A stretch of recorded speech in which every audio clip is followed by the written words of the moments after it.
What does mental health and wellness mean to you? Well, I think it's such an important question. So mental health and wellness to me first starts with a deep sense of self-awareness to understand what space that you're currently inhabiting. Because I think we all go through times in life where we're feeling somewhat off. So recognizing when we're on and when we're off, and how do we access and who do we access in terms of times when we feel off? Is that going to see somebody? Is that talking to a friend? Is that things that we do on our own? And understanding that and being really conscious of, are you in a really good headspace or are you in a not so great headspace? And then managing to that reality. How do you feel technology is integrated with mental health and wellness? I think that, by far my focus has been on how do we mitigate the downside of the negatives of technology. And that includes, of course, our students thinking that they need to keep up with the lives they see on social media and the portrayal of parties and a life that's just not a sustainable image of what real life is. I think too, though, in addition to the many challenges in our own lives that we have with technology and managing how do we use technology so that it doesn't creep too far into our own lives, we also have to recognize that there are positives to technology, that increasingly we're seeing more and more apps that allow our students to get access to therapy online. There are more and more apps that allow you to, if you want to meditate or calm down through various means and yoga, etc. So technology is there for the good and the bad.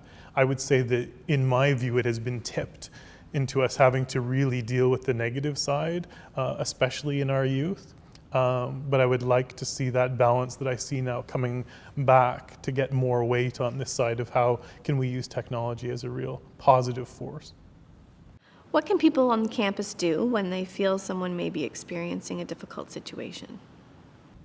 Yeah, I think that there's a few things you can do. I think the first is lending an empathetic ear.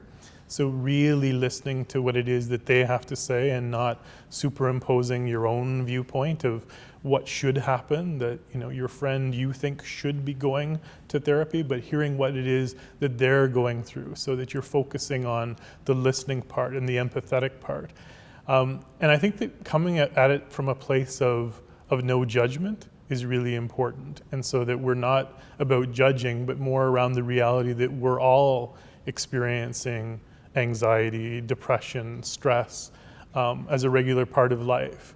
And so we can always connect with our fellow students, our fellow staff, our fellow faculty, because we've been through something as well. It doesn't mean that you superimpose, your experiences, but you can empathize because you may have been there as well. And I think that's really important that that we all take down the masks of having to be the brave person who knows no fear, and we meet people where they're at.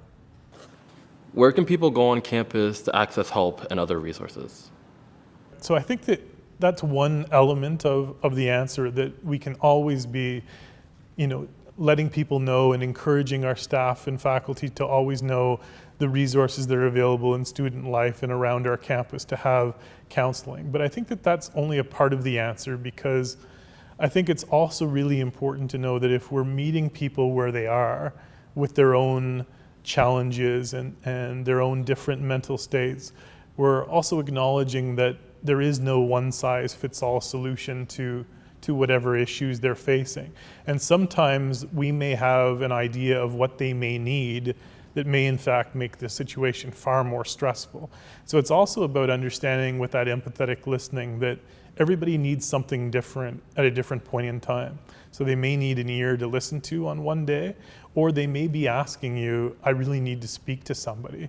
And to me, those situations run a tremendous gambit. And I think it's having the flexibility and the knowledge to know, what does my friend or colleague need today, and meeting them at that space.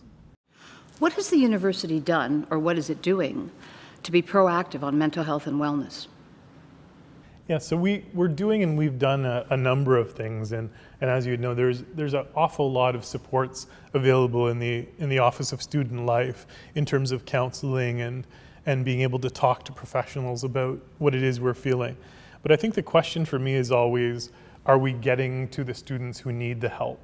And I think that answer is a lot more complex, and that involves making sure our faculty and staff and students know some of the signs of mental illness and know how to intervene in a way that's appropriate, to simply ask people, how are they feeling today? Not necessarily to be intrusive in their lives, but just to give them the very strong notion that they care about them, and that somebody indeed is watching and caring. And I think that that can be such an important catalyst to getting people moving towards the help that they need rather than suffering in silence.